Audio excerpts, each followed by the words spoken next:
Welcome to Summer Sales School. My name is Karen Kelly. I'm a member of Women's Sales Pro and I'm the founder of K2 Performance Consulting. Now, in this short webinar, I want to talk to you about the importance of running an effective meeting.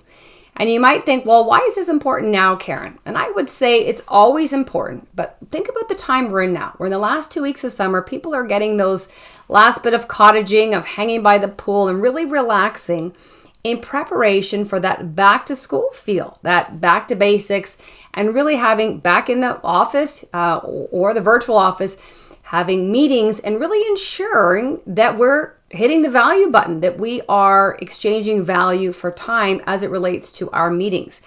And so what I've seen and what I feel is some of these best practices have slipped.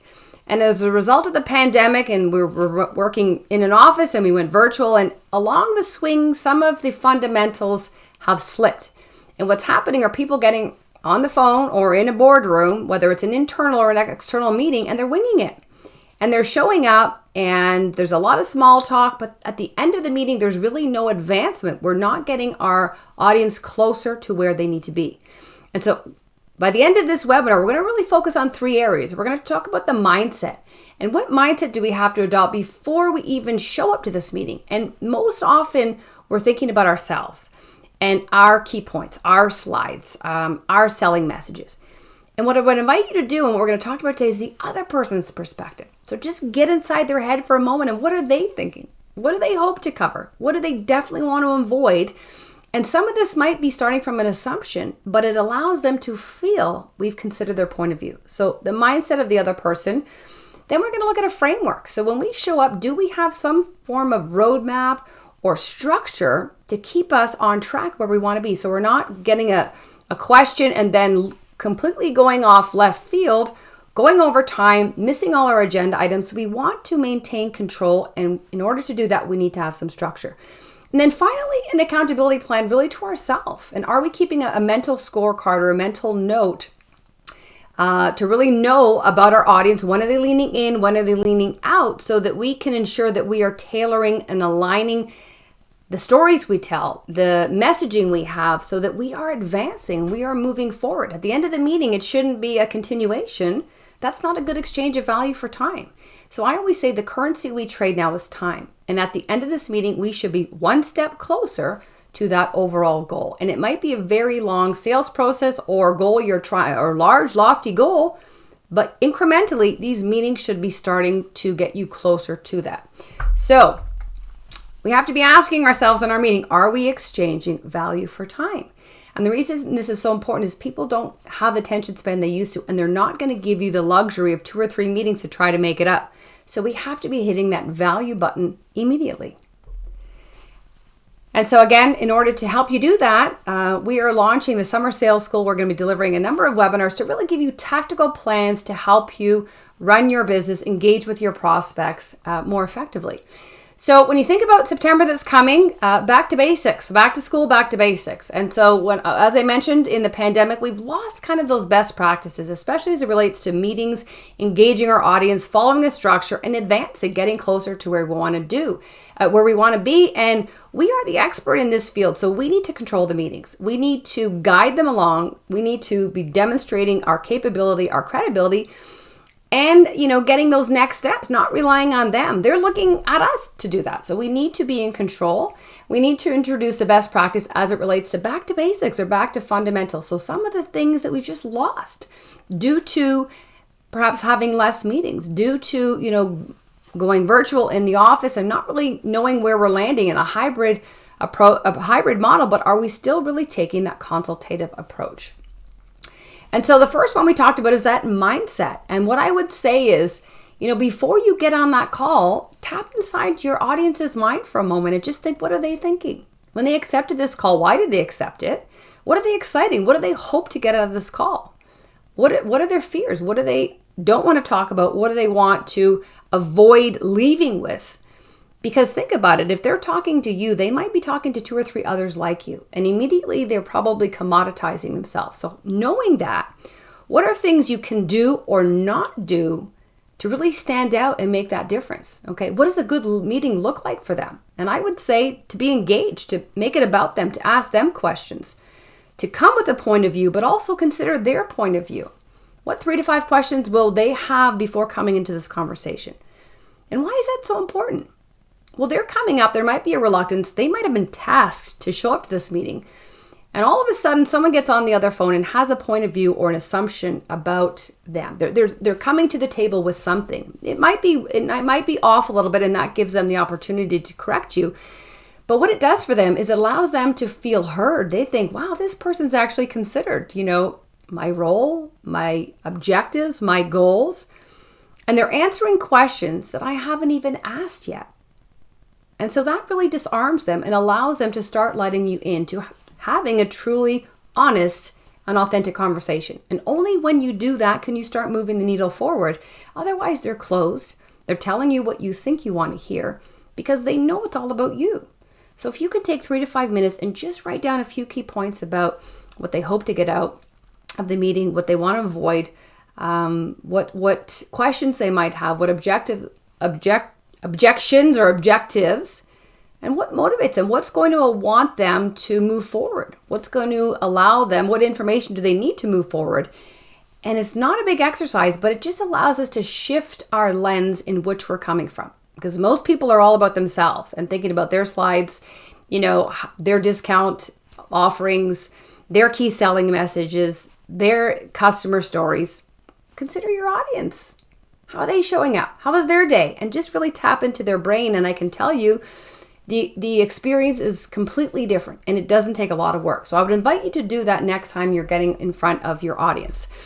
And the reason is because we want to be this red ball. We want to create a different experience that when they get off that call or they leave the boardroom from having a meeting with you, they're thinking, wow, that was different. He or she made me, question myself or think about myself, my business, the way in which I'm tackling this problem in a way that no one else has. And that only comes when we can consider their point of view or get inside their brain for a moment because we're coming at it through their lens, not our lens. And when we do that, we are that red ball. So in the first few seconds when we get on the call, what are they thinking? Well, they're thinking, can I trust you? Is there warmth there? Is there a likability? Is there openness? Do I trust you in order to collaborate? And I can tell you where this starts is when they feel that you're genuinely focused on helping them and their interest is above yours. And when you can do that activity, that other person's perspective and get inside their lens, the way in which you engage, the way in which you ask questions are very geared towards them and they feel that. Then they're going to say, can I rely on you? What's your competence? Am I in good hands? Have you done this before? And that's where we really need to own the process. We need to control it to let them disarm and let go and let them feel, okay, he or she's done this before. They've got the reins. They're the expert in this field. I'm the expert in my business, but let that show. You guide them along, but you're not relying on them and putting it all on them. They want to sit back and they want to be guided. They want to be taught something. They want to learn something about themselves. So we need to show them we can do that. We need to do that very quickly. So are we following a framework? Are we showing up and thinking, well, I always deal with this persona? Or if you're a sales leader and you're having an internal meeting, this is my whole team.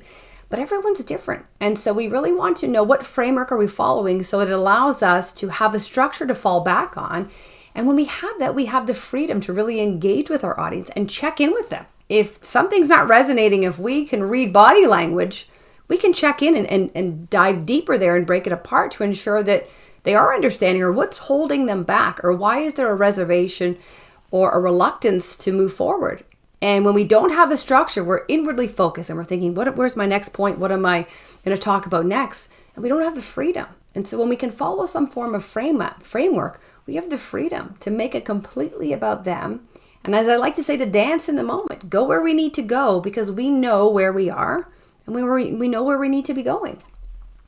And so the framework I want to share with you today is this here. And what we really want to start with is that attention grabber, because think about your audience. They might have 2 or 3 meetings with, if it's a vendor situation, companies like yours, and they're just going through the motions. And all of a sudden they get on a call with you and you have an attention grabber. You have a story to start with. You have a stat, you have a quote, you have a picture of their website and a case study or something that's different. And they're thinking, wow, this is unexpected behavior. This is different. Immediately you set the tone for an experience that has them leaning in from the get-go. And then you have to maintain that. But when you start like everyone else, it's expected. You're no different. And in their mind, they're already coming with a commoditized approach. They're thinking you're all the same. But you have the opportunity to break that when you lead with some form of an attention grabber, okay? Then we're going to move to ACE. So A is appreciate your time. So again, we're exchanging value for time. Just thanks for being here today. Appreciate you coming on. Whatever that is, confirm the time, okay? We always want to confirm if we've got 30 minutes, 45 minutes.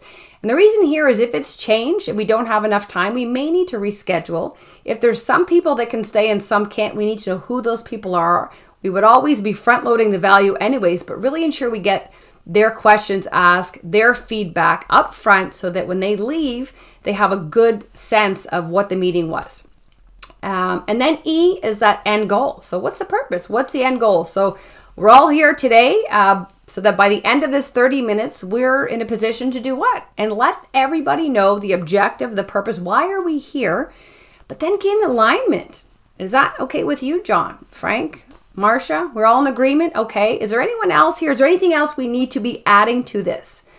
And the reason this is so important is that clarity up front allows you the whole meeting to be geared around this common goal, this common objective, that they're thinking, okay, what questions am I going to have that's going to help me say yes to those next steps, or the end of the call when we get asked, are we ready to move forward with this purpose we've all agreed on? What questions do I have? Beyond that, I got to go back to my team and my boss. What questions are they going to have? So when we can align that purpose up front, we are inviting them and priming them to think about the questions they have, the questions their team or their superiors might have. That's really going to have an engaging conversation addressing the breadth of not only their department, but the overall organization. And when we don't do that, at the end of the meeting, when we're asking for those next steps, you're not going to get them because they didn't know the entire time where this was all going. And so the chances of them buying in, the chances of you gaining consensus and moving along as a group are very, very slight. So definitely appreciate their time, confirm the time. What's that end goal? Why are we here? What's the purpose? At the end of this time, where should we be? And carve that out. Okay, let them know that's basically your true north that everyone is rallying up to achieve. And that's critical. Then we get into the meeting. And there's something called the rule of three. And when you think back to childhood, there's nursery rhymes, there's fairy tales, sports. We speak in threes. And the reason is it's so memorable. And so in your agenda, can you group things in threes? Can you compartmentalize things so that it's easy for your audience to go, okay, we're going to talk about these three things. For you as a speaker, you can remember three things. And it allows you, again, to check in. So as you're sharing your three agenda items, is there anything you'd like to add? Okay, and what group does that follow in? Again, memorable. And most people are sharing 8, 9 agenda items, and you've lost them right from the get-go. So how can we use the rule of three? And so if it's a meeting, is there 3 objectives, 3 deliverables, 3 commitments? What threes can you use? And then you start in the first one. Okay, and we break it apart. Can we use some storytelling to really further elicit emotion, allow them to see themselves in the story, okay? Storytelling is very powerful. And again, when we think about connecting and building trust, this is a great way to do that. Depending on the type of meeting, can we introduce or weave in some social proofing, letting them know they're not alone. There's many others in situations like this, allow them to feel heard. Again, start disarming, knowing that, okay, it's not just us that's going through this. We want to be mindful when we're social proofing that we are using apples to apples, that it's similar industry, similar size of company, challenges are the same, that it's not this foreign entity that we're comparing them to and they're thinking we're nothing like them. Okay, so if we're going to social proof, we need to do it effectively. We always want to make it two-way. And this is why at the very beginning, when we clarify the purpose and we go around the room and we ensure that everyone is aligned, right from the get-go, we are demonstrating that this is a two-way partnership. I want a participant. You're not spectating. And what that does is it prevents them from being distracted. They're not going on their phone. They're not checking email. You've got their attention because they know, okay, this is, I'm expected to do something here. Yes, this is an active meeting that we're coming together, and I've demonstrated that from the beginning. So when you're asking questions, okay, so even the purpose, whatever they've shared, if anyone's added anything, you're keeping this little mental scorecard of who's interested in what. When you show something, when you share a story, when they say something, can you ask a question? So from what we just shared, from what we discussed, John, at the beginning of the meeting, you said it was important for your department to see this. What are your initial thoughts? Okay, get them going. If you haven't heard from something, Marsha, at the beginning of the meeting, you shared this. Any thoughts so far? Is there anything you'd like to add? Haven't heard from you in a while. And again, what this shows is you're controlling the meeting. You want to hear from everybody. And in order to drive that next step, you need to hear the voices on the table. So definitely that two-way engagement, we need to be checking in regularly, especially in the virtual environment, because if we don't, and we're making it about ourselves, we're inviting them to go in other directions. They're going to go on LinkedIn, they're going to be distracted, they're going to turn off their camera and run for the coffee, whatever it is. Okay, so we definitely want to be asking insightful questions that genuinely gives us answers to, okay, I see inside their world. I see he's leaning here. I see she's leaning this way. And if we're asking close-ended questions, or does this make sense, we're not getting that feedback, and it doesn't really help anybody. Are we pausing? This is so important for ourselves as a leader. Take that 3 to 5 seconds, especially in the virtual world. You can put yourself on mute. You can find little ways to pause to allow your audience, especially after you've asked a question, to allow your audience to answer.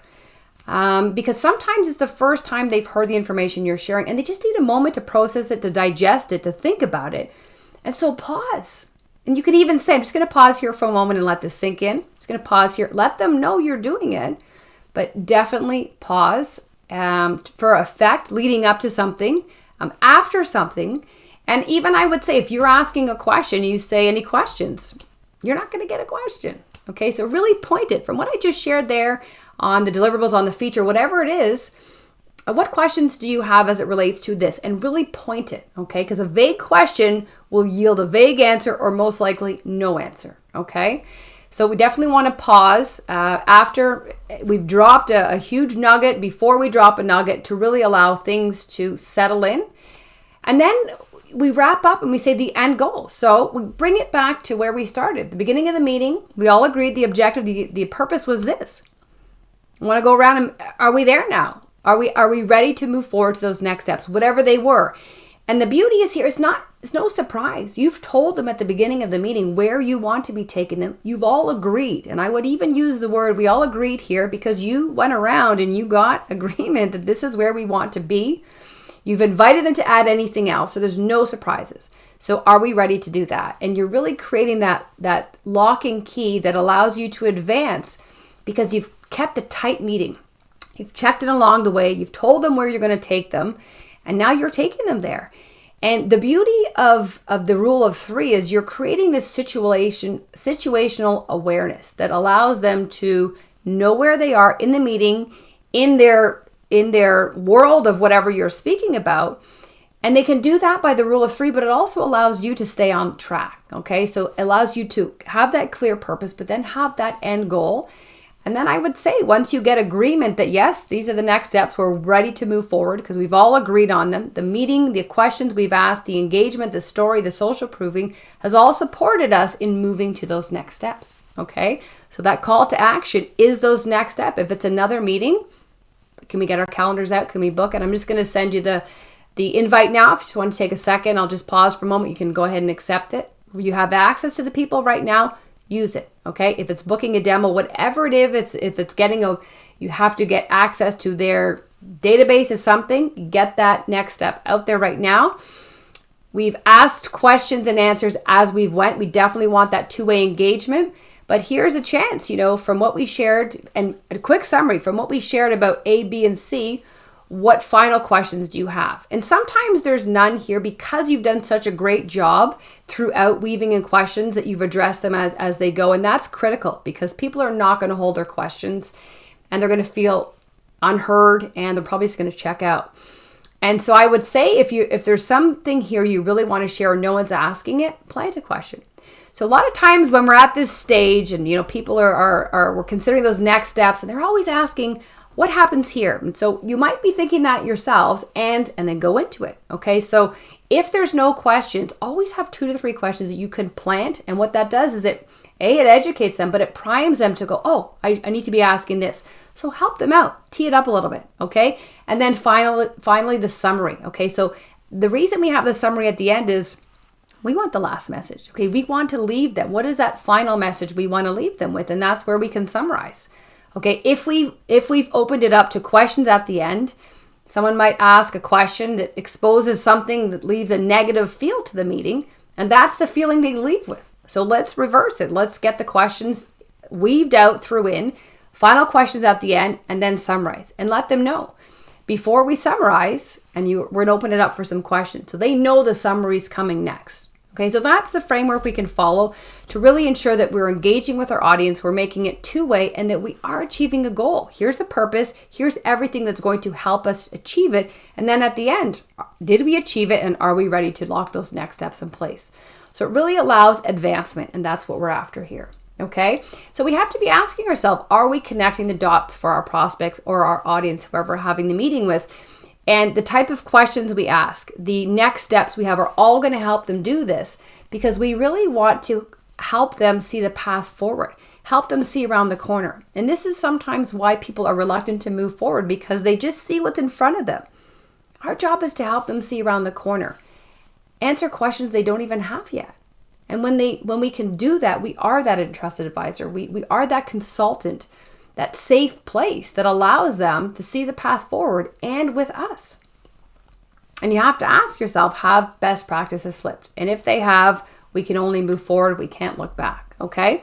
So what I would say in terms of a summary, consider the other person's perspective. So what is the mindset that they're coming in with? What 3 to 5 questions do they have? What do they want to hope? What do they hope to get out of the call? What do they want to avoid?